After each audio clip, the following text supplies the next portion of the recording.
My name is Dreama. My dream has always been to create a warm, ordinary family, like the ones in TV animations, always full of smiles. I want to live a life filled with dreams. I was told that this is the hope my parents had in mind when they named me. However, my parents passed away, and I was raised by my grandparents. Because I didn't have parents, I was often teased whenever I moved to a new environment as a child, which made me develop a habit of constantly watching other people's reactions. Even so, my grandfather would share old stories and talk about books, which made me fall in love with reading. My grandmother gently taught me household chores and cooked with me a lot, so I was confident in my cooking skills. However, wanting to improve, I started attending a cooking class where I met my husband, Jacob.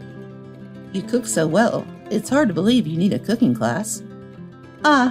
Well, I was raised by my grandmother. Having little experience talking to men, I overreacted in surprise, but Jacob said he found my reaction cute. And after dating for a year, we got married. You're the wife of my clueless son. Get to nursing him right away. Don't you even know what's needed?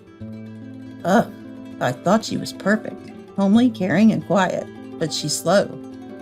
That's right, she's useless if you don't tell her everything step by step. A year into our marriage and living together, life was far from the marital bliss I had envisioned. Since you don't have any relatives on your side, it's embarrassing for me if we don't balance things out. You'd be embarrassed too, right? Embarrassed? Yeah, it's a waste of money. Let's just get married for now, and maybe we'll take some wedding photos later. Isn't that considerate of me? When he said this, trying to appear kind and thoughtful, I felt slightly uneasy. But considering our finances, I wasn't particular about a wedding ceremony, and thought it would be fine if we at least had photos. I wish I had thought it through more at that time. Maybe then I wouldn't have been so deeply hurt. But back then, blinded by love, I thought if Jacob wanted it that way, it was fine. Before our wedding, I was to meet Jacob's parents. Jacob came from a single-parent family. When I nervously went to meet them, things went smoothly at first. But as the tension eased, a shocking conversation unfolded at the end of our first meeting. It's great that you're such a nice girl. You seem so sincere. It's reassuring. Jacob can be a bit scatterbrained, you know. Well, yeah. I forgot to renew the lease on my apartment recently. That's right. That did take me by surprise. Personally, I might be old-fashioned, but I wanted to follow the proper steps, so I wasn't keen on living together before marriage. However, when Jacob suddenly got evicted, our situation changed, and we started living together out of necessity. Living with someone, or rather with another person, was something I hadn't done in a while. At first, we had some minor arguments, but lately we've gotten used to each other's rhythms and are living quite comfortably. I was shocked at first, wondering if it was okay to marry someone like him. But I guess I found Jacob's cluelessness endearing, perhaps a maternal instinct. I had a good time with Jacob's mother, Rosa, laughing over his naturally clueless moments. I was relieved that the greeting went smoothly. So, when can we start living together? What?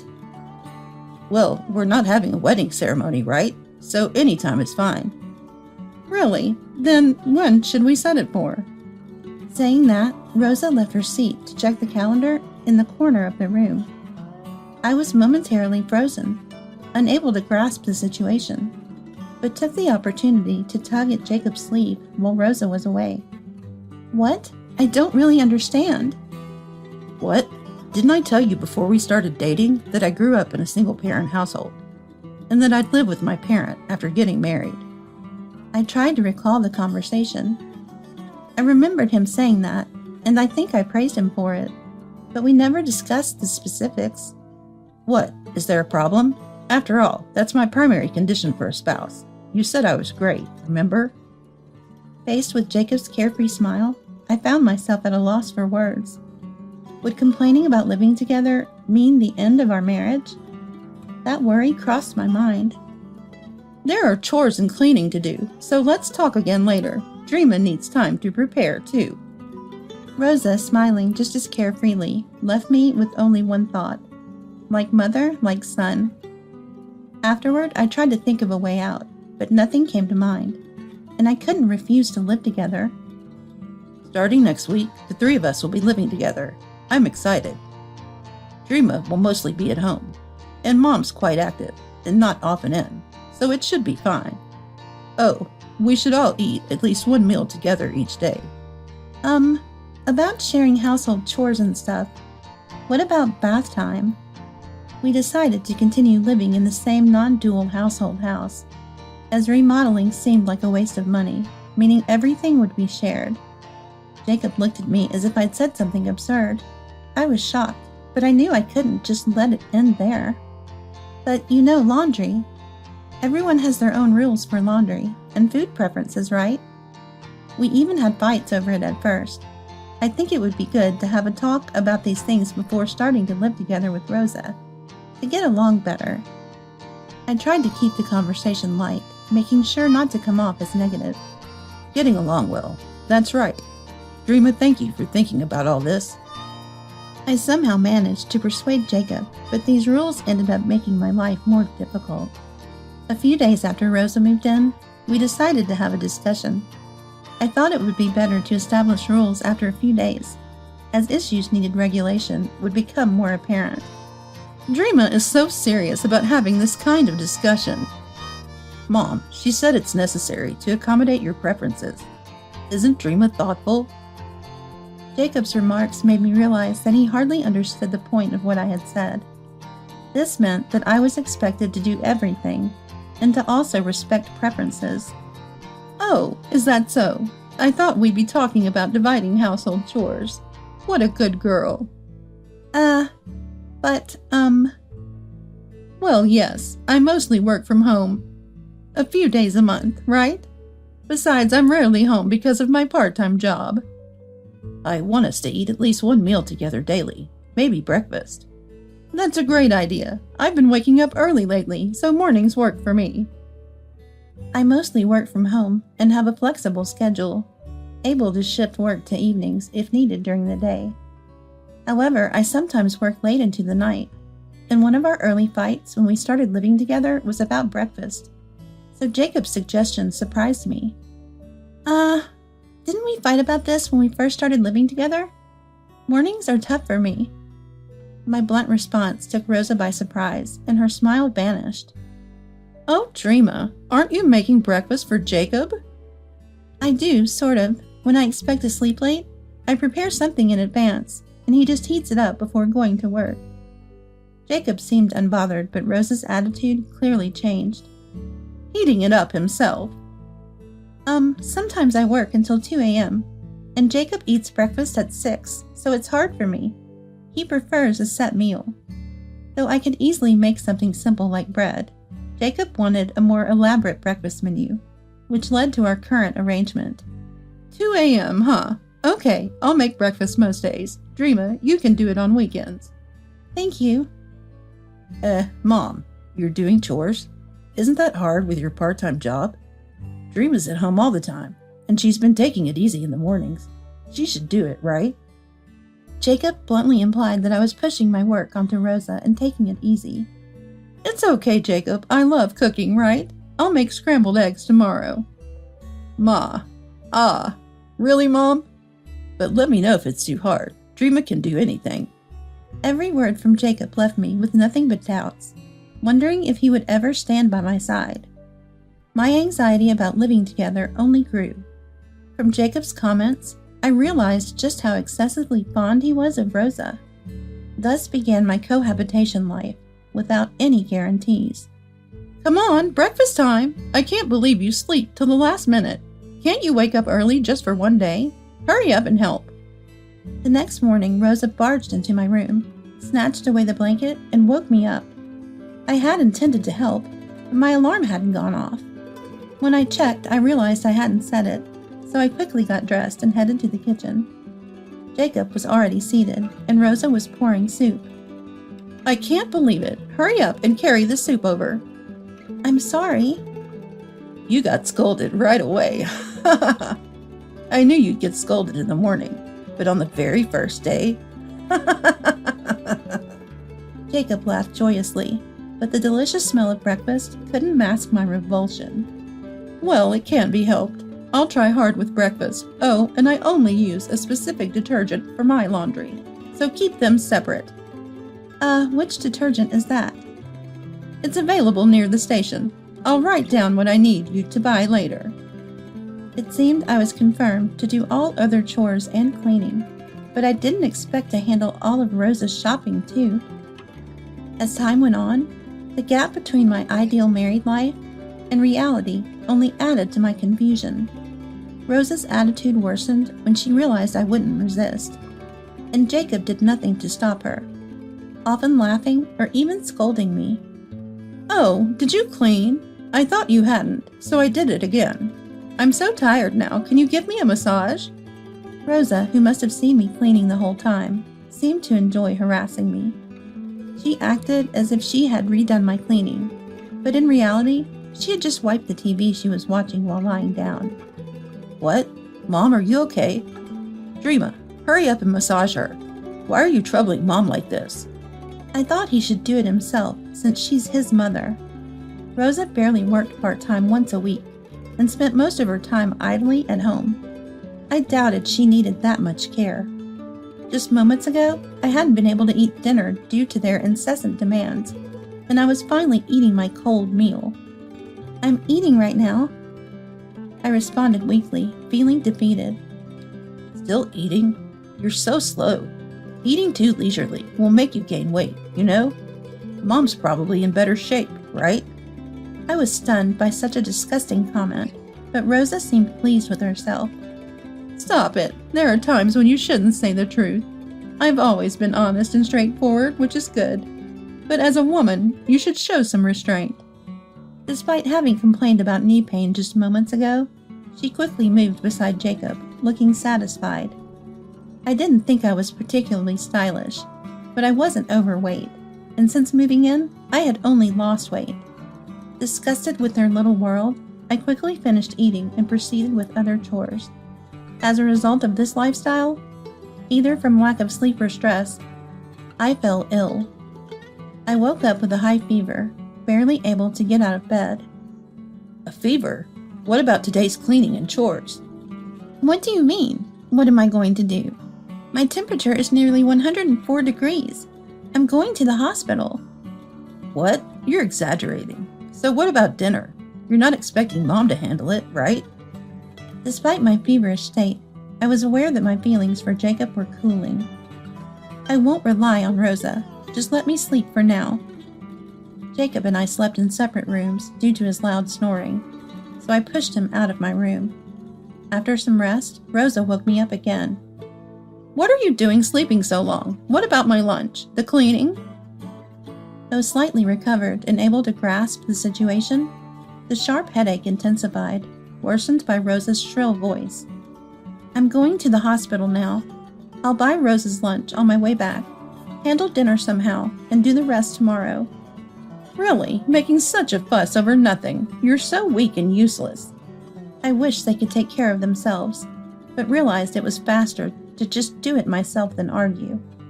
That day, they didn't help at all, and I had no choice but to clean the bathroom. The fever lasted 2 days, and on the second day, I managed by using delivery services. On the third day, feeling somewhat better, I went downstairs to find the living room in a terrible state. Delivery and grocery store trash were carelessly left in the sink, not in the trash can, and used dishes were everywhere. No laundry had been done, and it was piled up in front of the washing machine. I sorted the trash and ran the washing machine repeatedly, tears welling up. Feeling sick of this life, but too exhausted and unwell to consider leaving. I couldn't decide whether this situation was right or wrong. As a writer, I often find clarity in putting my thoughts into words, so I began to methodically record my current situation. It started as a sort of journal, but became a daily struggle in a negative loop, with work hardly progressing. One moment I feel strange. One morning, Rosa, who had eaten breakfast energetically, started complaining to Jacob while holding her head. Mom, are you okay? Dreama, bring the thermometer and the medicine box. When I handed over the thermometer, Rosa snatched it without a word of thanks. Oh no, I have a high fever. What should we do? She dramatically slumped to the floor. Jacob's response to Rosa's act left me speechless. Really?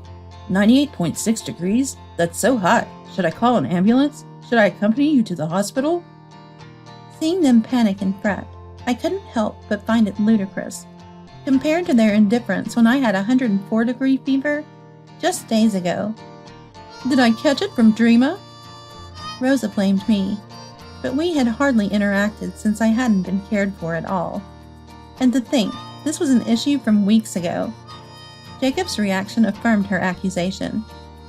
You take responsibility. Take a break from work to care for her. That's right. You're not just useless, you're a nuisance. Go buy some isotonic drink for this good-for-nothing son's wife. Ignored when I had 104-degree fever, yet they make such a fuss over a 98.6-degree fever. Something inside me just cooled off, and my mind became clear. Why was I here? For whom and for what was I enduring all this? The words I had wanted to say for so long finally came out. Today, I quit being a wife. What? Huh? Ignoring their stunned faces, I gathered my valuables and left the house. That day, I stayed at a slightly nicer hotel and turned off my constantly ringing phone.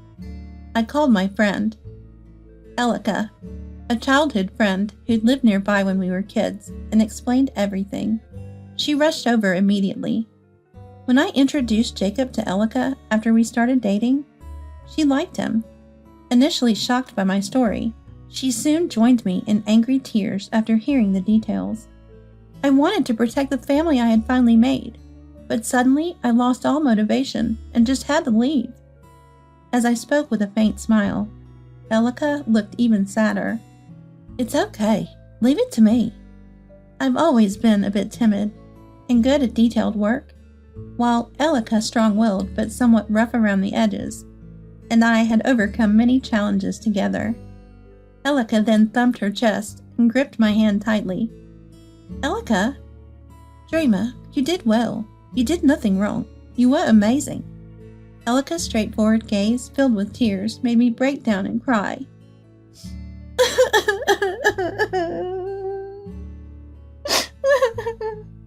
After a good cry, I felt a renewed determination. I don't want it to end like this. We devised a detailed plan, reaching out to friends who could help, and executed it a few days later when the opportunity arose. The plan was a success, and that evening, I received an angry call from Jacob. What do you think you're doing? Taking the furniture and appliances? And this paper, what is it? Yes, we had moved out my furniture, appliances, and other important belongings while they were away. I only took what I used before marriage. See, I left the table you bought on your own, right? But I can't even do laundry now. How am I supposed to live? You never did laundry. Why do you need it now? The paper? It's a divorce application. Can't you see? You useless, arrogant wife. I won't divorce you. How dare you take the kitchen knife? That knife was an heirloom from my grandmother. I loved that house and didn't want to leave. I wanted to build a family there, but I've reached my limit. Ha! This is your real home. Where will you go without any relatives? Exactly. That's why I decided to move to a house where I can still smile before I hate the house I love and can't smile anymore. What are you talking about? There was a strange tone in his voice, and it seemed Rosa was listening on speaker. My words had taken her by surprise. Oh, Rosa, you sound well. Just yesterday you were so sick and spewing insults. Since you left, I feel better. Stop being selfish and come back to do the housework. The furniture and appliances are marital property. You can't just take them. Marital property? Jacob hardly contributed to the household finances. And Rosa, you didn't pay for rent or living expenses, right? There was a brief silence, probably because they couldn't refute the truth. But soon a defiant voice responded. "You're being so noisy. So what if I didn't give you money? Come back right now. I won't accept the divorce, and you should come back and say whatever you want to say." Come back? To where? That house is no longer my home, and I won't be returning. What are you talking about? That's your house, isn't it? Yes, it was my house until you two barged in. I don't want to go back there, so I sold it. Originally, the cohabitation started because my house was bigger, and we could live together without paying rent. The plan Elika and I made was to sell the house and record all the abusive calls and voicemails we ignored during this time as evidence. You sold it? I have a lawyer, and I've recorded all your abusive language. I'll hand over the house by the end of the month, so you better leave quickly. We can't leave that soon. That's right. You're heartless. We won't leave and won't sign the divorce papers. All right, then we'll proceed through the lawyers. Despite their continued shouting, I had said what I needed to and ended the call. Days later, Elika, acting as my lawyer, went to speak with them, but they refused to leave and didn't even open the door. I had thought that given their nature, they might refuse to leave, so we decided to move on to our next plan. I was working from home as a writer, often writing about gourmet food and trends. Elika suggested writing an article for Housewives and getting permission for it. The idea was to turn what my husband and Rosa had done to me into a fictional manga. The editor, a married woman, was eager to help and introduced me to a manga artist. I had been a local writer for a long time, so many people knew my pen name. When the manga was published, it spread naturally among the locals. Even though it was fictional, those who knew I had left took it as the truth, and rumors started to spread. "Hey, have you seen Dreamer recently? She lost weight and then disappeared, right? Did you see that manga?" "I saw it." "Is that really fiction? We only see that mother and son now. It's strange, isn't it?" Jacob and Rosa started going out only at night to avoid whispers, causing further trouble with the neighbors. Rosa, not wanting to go out alone, only went out at night when Jacob was there, and she seemed to be getting stranger. 2 weeks later, with only a week left until the deadline to leave the house, Elika visited them again. They opened the door looking haggard and complained to her about their situation. However, when they realized Elika wouldn't flinch at their insults, they finally started to listen to her. "Did you sign the divorce papers?" "I've been watching for the past week. If you stay any longer, you'll face additional compensation claims and rent in the divorce proceedings." "I'll sign the divorce papers and leave, but do something about those rumors. Stop publishing the manga." "If you accept all the conditions, I'll make the manga private, but I can't do anything about the rumors. The label is fiction, and if they happen to be true, wouldn't that be your own doing?" Elika told me how she demanded Jacob to pay the compensation in one lump sum and leave within a few days, and collected the divorce papers from him. "Did Rosa say anything?" Elika chuckled when I asked about Rosa's reaction, saying, "Your mother-in-law was scolded by the neighbors, who used to dote on you since you were a child. They confirmed the facts and rebuked her. During our discussion, she just looked down and stayed silent." That's unexpected.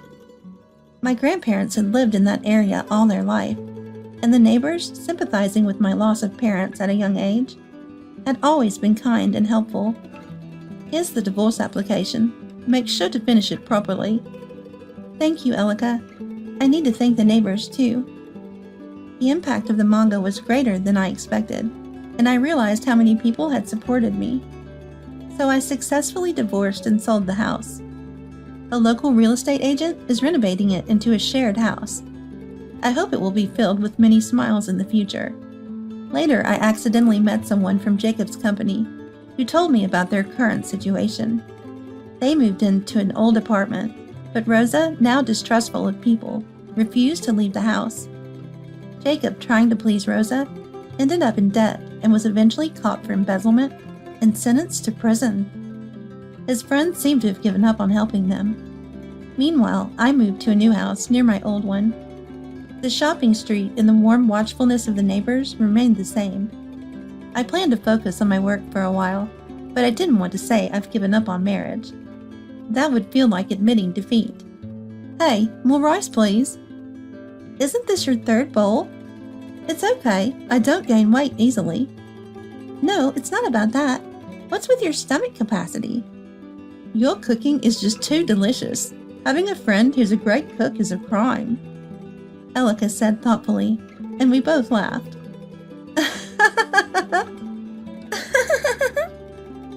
I want to keep living, making the recipes my grandmother taught me, not giving up on my dream of creating a warm family where I can be happy.